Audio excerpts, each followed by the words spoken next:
Hi everyone, I'm Evan Hawkins, co-founder of Big Fun Booze Club. First, I'd like to say thank you to the Young Friends of New York's Museum of Jewish Heritage for inviting me here to teach you guys a couple of cocktails that you can make at home this Hanukkah. But before we get down to business, please consider making a donation and helping support the museum and its very important message of fighting bigotry through the lessons of the Holocaust. You can find links for the donations in the museum's bio. All right, guys, let's make some drinks.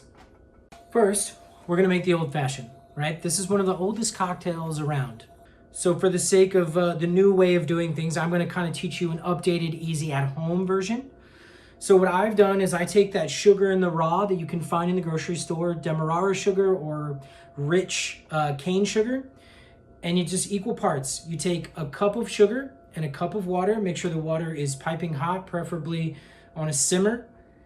Combine the two, stir, the sugar will dissolve, creating a nice rich sugar syrup like I have here. We're gonna grab our mixing glass. You can also do this in the glass if you're at home, no one's judging. Mixing glass is just the proper tool that bartenders use. We also use these very long fancy spoons. You can use a regular spoon, and we use our little strainer. First things first is the bitters. So we're gonna do 2 dashes of orange bitters.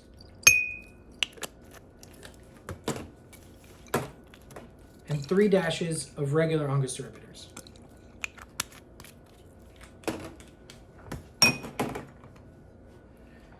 Then we're gonna do a 1/4 ounce of the rich simple syrup. And then I'm gonna be using Baker's today. It's a bourbon. You can use rye or bourbon. Traditionally, it's made with rye. If I do use bourbon, I generally try to go with something that's a little bit overproof or higher in alcohol, like rye generally is, because I feel like you need some of that heat to cut through the sugar and the bitters. And we're just gonna do 2 ounces of that.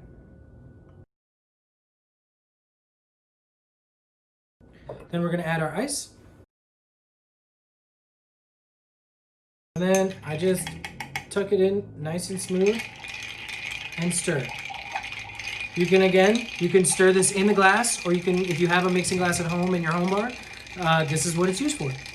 About 10 to 15 seconds, sometimes a little longer.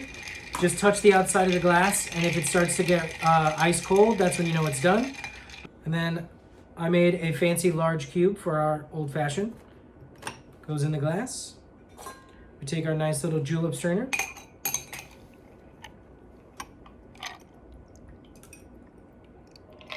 And now we garnish. This is called a Y peeler. They are very sharp.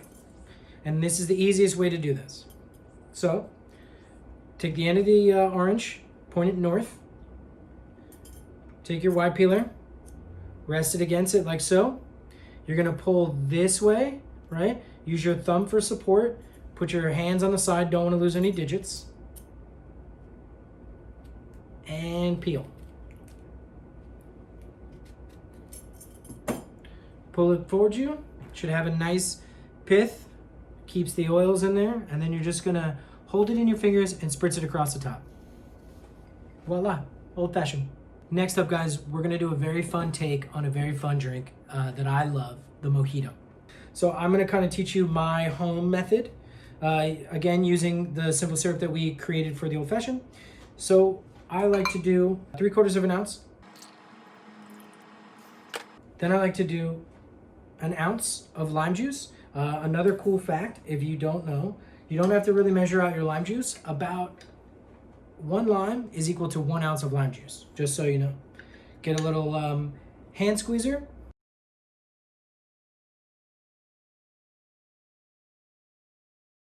Five to 8 mint leaves. Mojitos are generally served with white rum. I like to use aged rum because they add a certain amount of depth that I like to that drink. So we're gonna do 2 ounces of aged rum. So that's 2 ounces of aged rum, 1 ounce of lime juice, 3/4 ounces of rich simple syrup, 5 to 8 mint leaves. Now we're gonna add about 6 ice cubes.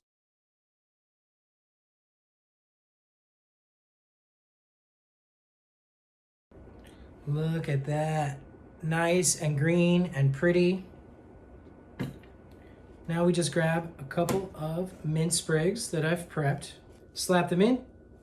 You're gonna release the oils, start to smell it. and she's ready to drink. Cheers, guys. And there you have it, guys. That's how you make some amazing cocktails at home this holiday season. And also keeping the spirit up of the Young Friends of the Museum's Light Up the Night Gala. Now, I know this year has been challenging and hard, but this community can help us usher in a brighter future. And we're pleased to announce that any donations over $108 will be matched. So double up your impact and help support the Young Friends of the Museum. The link for all of this is going to be in the Instagram bio. I hope you guys had a nice time. Thank you for tuning in, and have a happy Hanukkah.